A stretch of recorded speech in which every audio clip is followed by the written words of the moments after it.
syncing dailies in Premiere. I had this workflow for a number of times, and this one is good for dailies that we just have a basic slate and not a whole lot more. We don't have synced time code or synced audio on the video. So here I'm going to create a new sequence. I'm going to call it Dailies.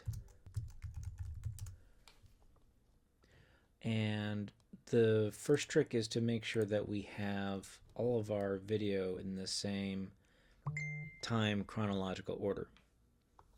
Create them in order or sync them up in order, and this is usually in the media start time. So this one doesn't have a whole lot of batching between, so I'm going to just get all of them from the start.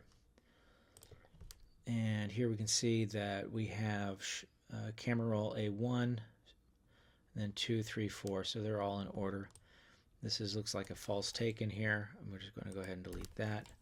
You don't need to keep any false takes with this workflow. Don't care.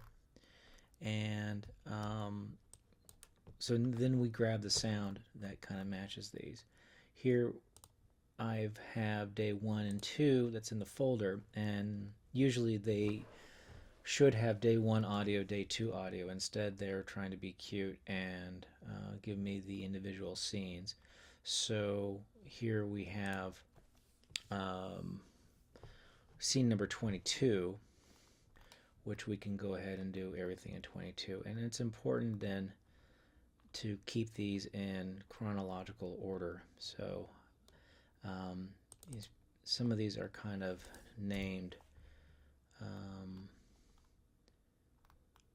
in an order where it'd be better if they were in chronological order versus name order. Usually name order is fine, but I'm going to assume that chronological order is better. So I'm going to select these like that, and then put them up here. So here with this technique, I'm going to lock the video track, and I'm going to find the first slate and create a endpoint. This is the right one for there, and then I'm going to make sure scrubbing's on by hitting Shift S. Go back one, and then delete, or ripple delete. For me, I've set up as Shift X on my keyboard, and therefore I'm going to check to see if it's in sync, which looks great. I'm going on to the next take. Then go ahead and do a quick delete of the excess audio on there. Go find the slate. I'm going to then hit an endpoint, and there's the hard slate. Going back one frame, hit Shift X for ripple delete, and then that one's in sync. Here we don't need excess cut off, and that's okay. I'm going to just quickly shuffle over to find take 3.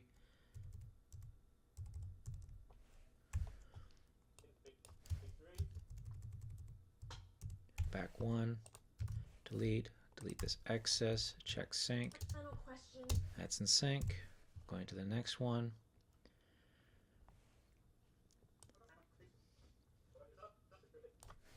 There's the A take.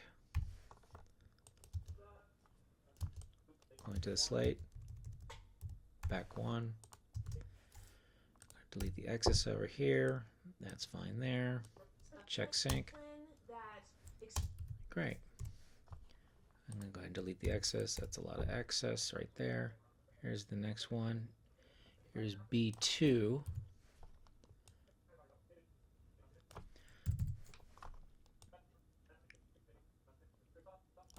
Here's the slate here. That's the better frame.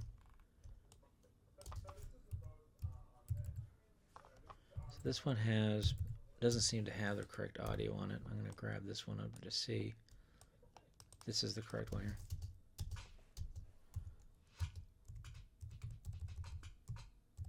There's the better slate right there. Hit Command X. Questions of understanding the S. Looks like it's all off screen anyway, but it's ending at the same time too. These takes were actually named. You don't see the name here, but you can see over here it says B take 2 and this is B take 2. So you know that's right. This way you don't actually have to read every one. As long as they're in timecode order, you should be in good shape then. I hit I for that one. Get to the slate. Take 3.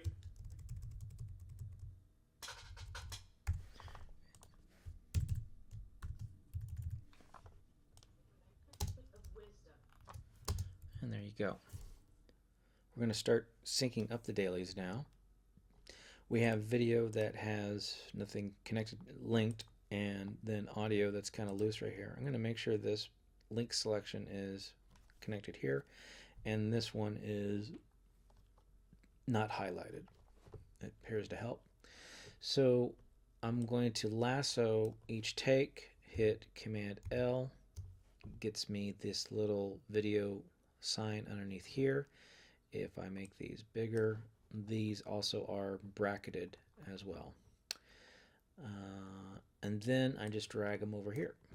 This creates a merged notification. I make sure this is not checked. Hit OK. And just proceed with the rest of these. Now, it's a little easier if this was smaller. I'll hit Command L. Again, when I select it, it's highlighted there. And bring it over there. I say good. And I'll just do this for each one. Oop, that didn't work yet. There you go. Highlight. Hit Command L, maybe once or twice. Hit OK. Select here. Oh, nothing here. I have to do it twice sometimes. There it goes.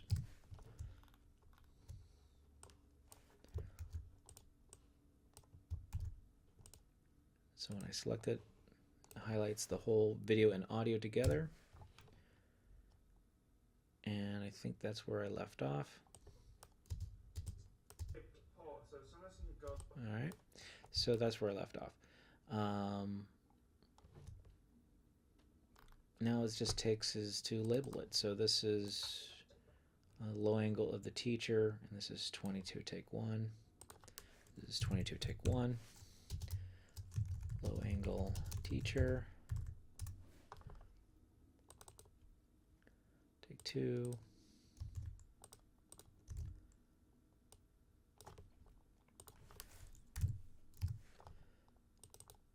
Let's take 3.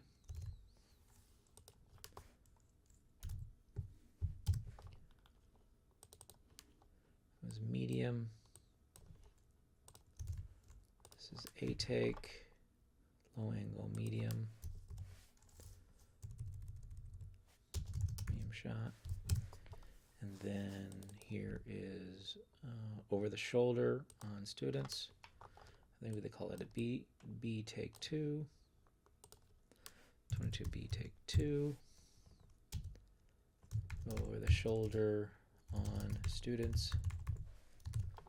I'll copy that, and then here is take 3.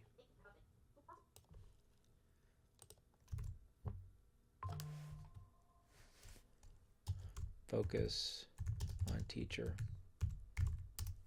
And that's how you get started. The beauty of doing it this way is that when we go to a new timeline, that now we can double click here. Notice that we have audio mono files. Mono files that are here. If I set an in point, an out point, drag it over here, then if I hit match back on my system, hit F, I can then go back to the original file. If I want to find in the bin, actually it's Control P for me. I would be able to go right back to the bin on this one. So here, let's go ahead and put these into a new bin here. New bin. And this is synced dailies. The beauty of this now, the sync dailies, is once this is all gone through, we went through all of our dailies here, we could actually delete this bin, and then we still have our sync dailies just fine here because we created a whole new reference files here and had nothing to do with this one over here. So that's kind of cool. After you've gone through it, if there are files that are MOS, we'll just put into synced dailies anyway and label them because this will be the complete bin. All these can then be into a new bin here too. We could just call this 22. And then each scene will have its own synced dailies folder.